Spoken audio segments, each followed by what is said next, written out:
from journalists from around the world. Let's begin with a question for Scream. Scream, this question comes from Stephen Copley of juke.gg.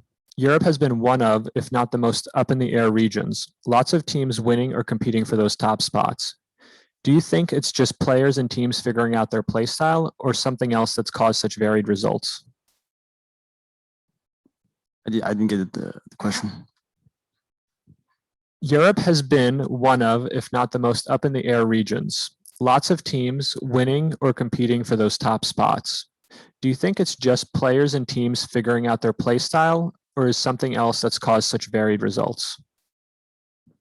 I think it's still a new game. Things have to develop still. Like the tactics are very new. I think the meta is still gonna evolve a lot. I think right now, like every team is in this position where, like, as I said, this is the beginning of the game. Like no one is really good right now. Like in my opinion, no one is really good right now to dominate the whole scene. So anyone can win this tournament, like, and anyone could qualify as well. So, thank you. This next question is from Shazam. For Shazam, it's coming from Stephen Cropley of juke.gg. Prior to heading to Iceland, many players had been asked if they'd been studying other regions, and the vast majority said no. How much time since then has been spent focusing on those teams now? Yeah, I mean, while we're playing like within our region, there wasn't a whole lot of time to like really take note of other teams. Like we would watch the matches, but there's really no point until we're going to compete against them to prepare to play against these styles. But thankfully, like we finally had like a down period from like constant games to actually take a look at all the different regions and come up with ways to play around them. I feel like this game sometimes feels like inconsistent, like, you know, people are different winning against different matchups because it's really all about how like play styles match up, and you just have to like adapt and reinvent yourself depending on the team you're playing. So that's like all the preparation for a tournament like this. Thank you. This next question is for Vanity from Ryan Central, Ryan Horton of Ryan Central. There's a lot of preconceived notions on how each region plays, like EU is much more structured, Brazil will be super aggressive. From scrimming and interacting with the other regions, how would you describe the other regions' play styles? I think all the regions we've played here, at least in like the local scrims and online scrims, all the regions play relatively similar. It just feels like the North American teams we haven't scrimmed the Brazilians very much, but the North American teams and the European teams play the same exact style. Like it's just default heavy, but the Europeans do it a little bit slower. Like I'd say the Americans are probably taking map control like 15 seconds faster, but like I wouldn't say the utility difference in American Valorant and European is very much. So like in Europe, it's just people playing, they play for kills, they play to like molly the bomb. It's the same thing in North America. And I think that the notion that the Europeans' utility is just way better is just not true. This next question is from Boaster, also from Ryan Horton of Ryan Central. There's an obvious point where Fnatic found amazing form to qualify with the addition of Durkee and Magnum. Since then, you've not lost a BO3. What would you say to those that think this great run you're on is just a honeymoon period after Durkee and Magnum came in? First of all, thank you for the question. What do I think about Durkee and Magnum and it's a honeymoon period? I don't think it's a honeymoon period. I think we had the basics down and the fundamentals down. Bringing in Durkee and Magnum was the firepower we needed, and with the leadership and with the coach mini and with all of our stuff that we have, there's a reason why we're here, and it's because we're pretty good at the game. We're not bad, and we're looking forward to playing all these teams here and showing what we got. Nice. This next question is for Sadak. This is from Yinsu Collins of Upcomer. A lot of teams and players have been surprised with how strong you guys are since arriving in Iceland and scrimming against you. Are there any teams or players that surprised you and you feel will be your biggest threat in the tournament? I think every team has its strength, right? We try to play our game. Every player in every team is really strong, even stronger than they appear in video, right? So yeah, I think that everyone is playing really well. We were kind of surprised about the slow play they have here. We are used to a more aggressive play style, right? Just round sending in 10 seconds, 15 seconds. And now in Europe, just like 30 seconds, right? Yeah, that. It's really interesting. Thank you. This next question is for Vanity from Jessica Sharnagel of Nerd Street Gamers. How do you think playing on LAN will affect player performance in the tournament?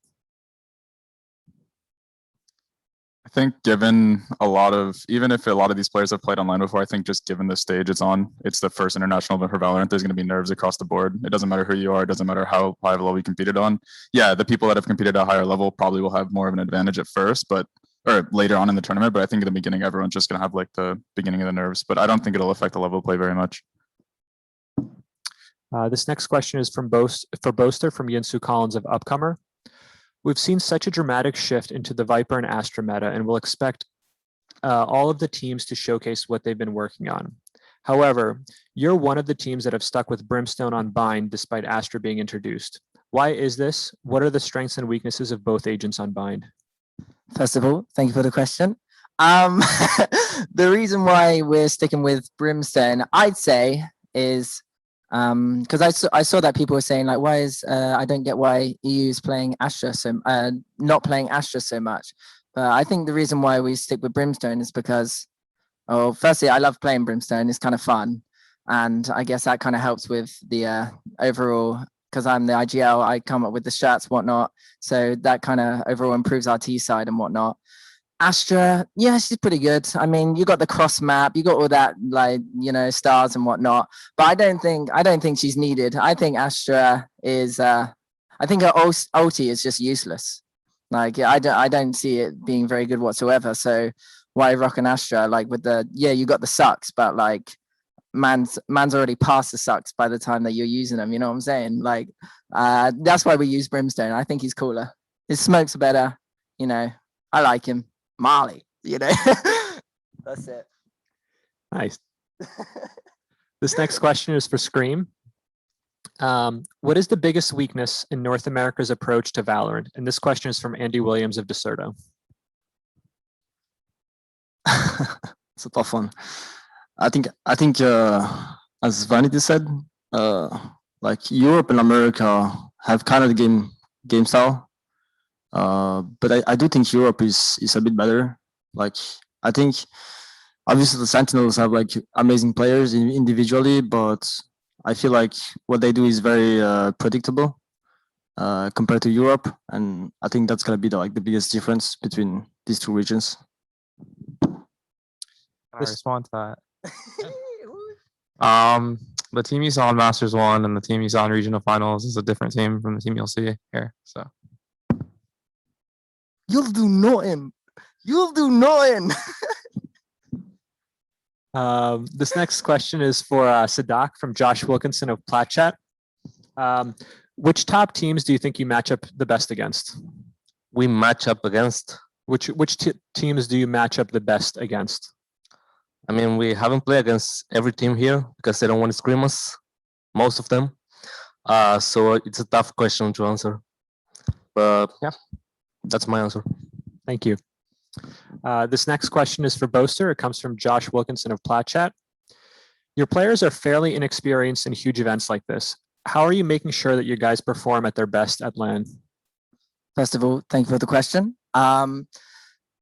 How do I think they're going to perform at LAN? Yeah, I have no worries about how the players are going to perform at LAN. I think we've come this far, and I think it's just a matter of just enjoying the whole moment. Like, it doesn't matter win or lose. Like, we're at Riot's first ever international event. We're here to enjoy it. We're here to have fun. We're here to we get to see all these other teams as well, which is like really cool because like some big names next to me right now, and I'm just sitting here chilling, like loving life. But yeah, I'd say, doesn't matter. Like, whatever happens. We deal with it. But we're coming into this game. We've been practicing quite hard. Hopefully we're consistent, and we're gonna go on that stage and just try to give the best that we can do, and that's all we can. Yeah, that's it, man. Thank you. This next question is for Scream. It comes from Andy Williams of Deserto. Do you think teams that have played on LAN to reach Reykjavik have an advantage coming into Stage 2 Masters? I think teams that play on LAN that have experience playing on LAN. Yeah, I do think so. I do think players that have like a big career, like on CS, for example, that have been playing a lot of events, have have a good advantage on LAN. Obviously, because they have the experience. That's it. And the new player are going to be under pressure. It's gonna, as Valentin said as well, it's going to be the first event, Valorant biggest event. So I don't know, like I'm kind of nervous as well, but I know I have the experience and I'm going to back it up and I'm going to make my team comfortable. This next I never thought I'd hear Scream say he's nervous. That's it, man. This next question is for Shazam. It comes from Yinsu Collins of Upcomer. NA hasn't seen much success in esports on the international stage as of late, meaning a lot of their fans and analysts are seeing you guys as one of their biggest hopes and are expecting you to win Masters too. Do you feel that pressure, and do you think you guys could be the poster boys for NA success this time around? We definitely feel the pressure, I guess. If there's any team to represent NA, it's probably us. We've been probably the most consistent over the last year. But that's kind of been the story going into like a lot of these tournaments for us, that we were probably the favorites to win the tournaments, and I think we still produced results. So like I feel really comfortable with the level we're at, with the stuff we prepared. Honestly, we're definitely in a position to win. It's about us showing up on match day. And so we'll take that support and hopefully people continue to believe in us. This next question is for Vanity. It comes from Jessica Sharnagel of Nerd Street Gamers. What were some of the biggest changes you made in preparing for this competition compared to your regional tournaments? I mean, we have a stand-in, so obviously our preparation is going to be a little different. You have to kind of try to get the player acclimated. I think that's probably like the biggest hurdle we'll have to overcome throughout the tournament. I think we've done a good job at it so far, but I mean, we'll never know until we actually get on the stage and play the matches. But during practice, everything's been going well, and I think we'll be okay. Our prep hasn't really changed much. I'll watch some VODs here and there, but I don't think the VODs that we're going to watch of these teams from 2 months ago or whenever the regional finals was going to have very much impact on how the teams are going to play going into this tournament, because most of the teams are going to have a lot of things change about their game style. This next question is for Boaster. It comes from Josh Wilkinson of Platchat. What lessons did you take away from the loss in Challengers Finals to Liquid? After losing on Icebox and Split, compared to the previous time, has work been done on your map pool? First of all, thank you for the question. I'd say, yeah, I mean, people comment on our map pool quite a lot and saying it's like not that strong. I'd say, yeah, we've had little bit of inconsistencies here and there. Yeah, we shouldn't have lost to Liquid on Icebox, but they read us quite well and they did really well, like going in with the entries and kind of I was going to say big D in it, but like I'll do that instead. Yeah, I think we've brushed up. We've had 2 weeks now, which 2 weeks isn't long, like, or 3 weeks, I'm not sure, but it kind of is flown by. But I'd say we've brushed up on pretty much everything now, and like we're looking forward to playing Liquid again if we get the opportunity. That is if they don't meet Vikings first. See ya. And yeah, I'd say a joke. I think you gotta meet them first, I think. Oh damn. Yeah, I'd say I've lost my train of thought, but hopefully I've answered it pretty well. Thanks. This next question is for Sadak. How would you describe your play style, and how does that differ from other major regions such as NA and EU?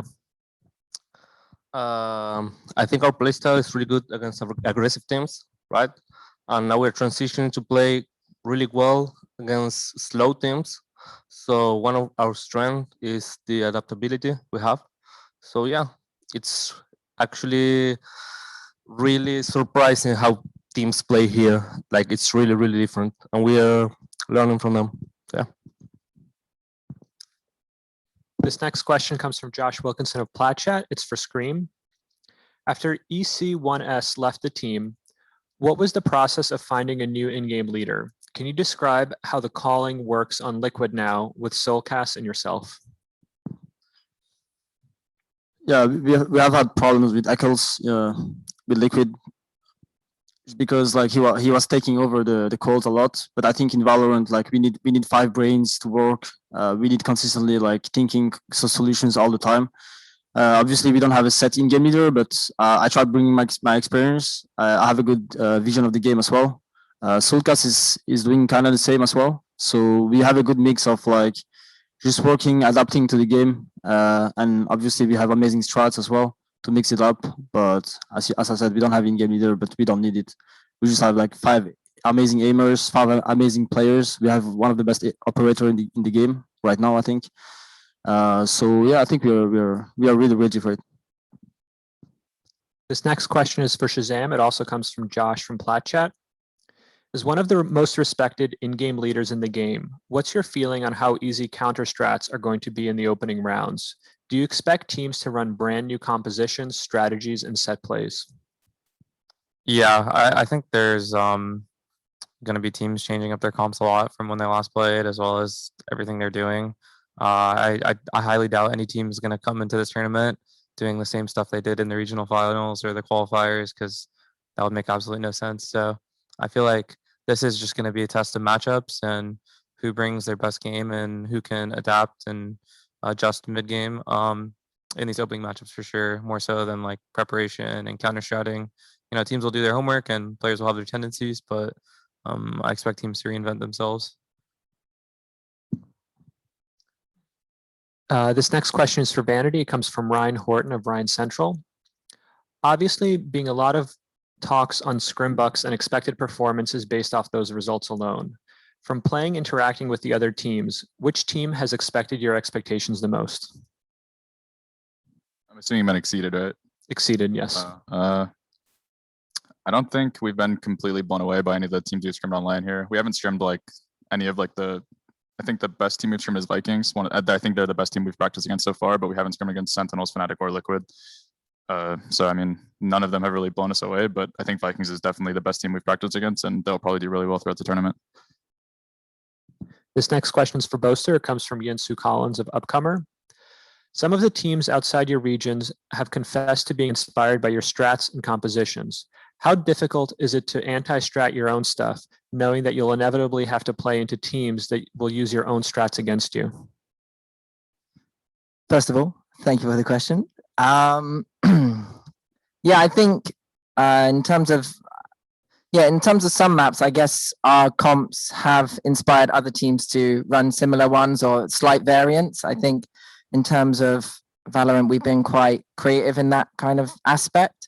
In terms of how I would go about anti-stratting those that have the same comps or the same play styles as us, well, I know the weaknesses of our comp and I know the weaknesses of certain agents and whatnot. Well, I don't know all the weaknesses. I'm not that great, but one day maybe that'd be quite nice. No, I'd say, yeah, we're going to play our own game. And if I see any reads or if I feel it out the map and whatnot, and yeah, I'm watch some VODs, you know,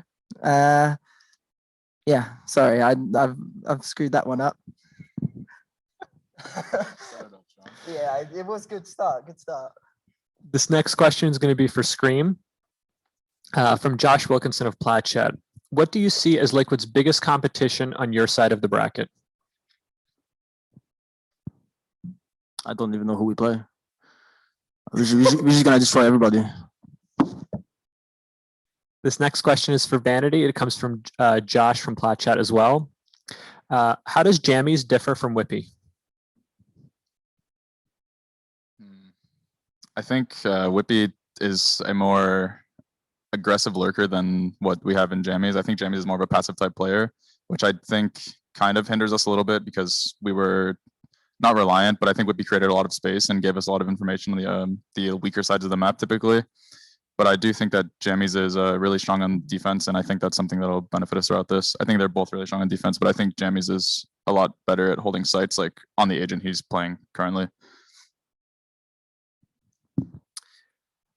This question is for Shazam. It comes from Jingyu Yang of Valorant Spike in China. What are the differences when you play on the EU server, like the playstyle and people's communications? Is this talking about like scrimmages or either scrimmages or online play?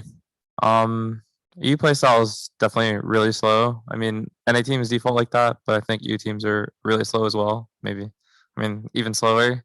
So sometimes we just need to have like patience with our team to not like feed into them waiting for us. And then ranked, it's, I guess ranked, I don't know. My experiences with ranked is like people are kind of just doing their own thing. I'm sure like people aren't comfortable speaking English constantly, so that might contribute. In NA ranked, it's like a lot of people talking all the time, and I mean people do their own stuff, but sometimes people try to work together. But yeah, I guess that would be the biggest difference. This next question is for Sadak. It comes from Wesley Pereira of the Clutch Esports in Brazil. How is the mood on the Vikings squad for their Masters debut? I mean, what's our mood when we play the first game? How What's it's the gonna mood be? on the team right now heading into the event and in the practice sessions? Oh, I see. We're chilling, right? We're just really relaxed. We know it's not gonna be a easy match, but yeah, we're feeling it. We know our strengths, we know our weaknesses. We're starting the other team, so yeah, we're feeling pretty good. This next question is from Scream. It comes from Lawrence Phillips of Esports GG in the UK. Following Stage 2 Challengers 1, Team Liquid has been exponentially improving. What changes were made to allow for this quick turnaround and produce results straight away? Well, when we got jumpy, we went into the qualifier, the first qualifier instantly without any practice. So we had to find ourselves. But just after that qualifier, like everything went like smooth. Like we just feeling ourselves. Like as I said, jump is one of the best upper, if not the best. So it helps us a lot. We are feeling it. Like we're feeling comfortable with him. So everything is fine. This next question is for Shazam. It also comes from Lawrence Phillips of esports.gg. FaZe Zachary mentioned after your grand finals and Stage 1 Masters that Sentinel's intel gathering is better than any other team. How much will it help you in Masters Reykjavik? What would you do to attribute this? What would you attribute the straight in your team to? Yeah, I think that's one of our biggest strengths is being able to play around and people's communication and like relaying information to me about how the other team is playing and how we just put together a plan to approach around is pretty much like the core of like us adapting. Is I feel like we're really good at playing for intel while not giving up any kills, as well as info starving the other team if we need to, and then making a play off of that. And like that's kind of been like the core of this game is like people change stuff up all the time. Like no team's running the same setup over and over, and so you're constantly trying to read how the team's playing and adapt. This next question is for Sadak.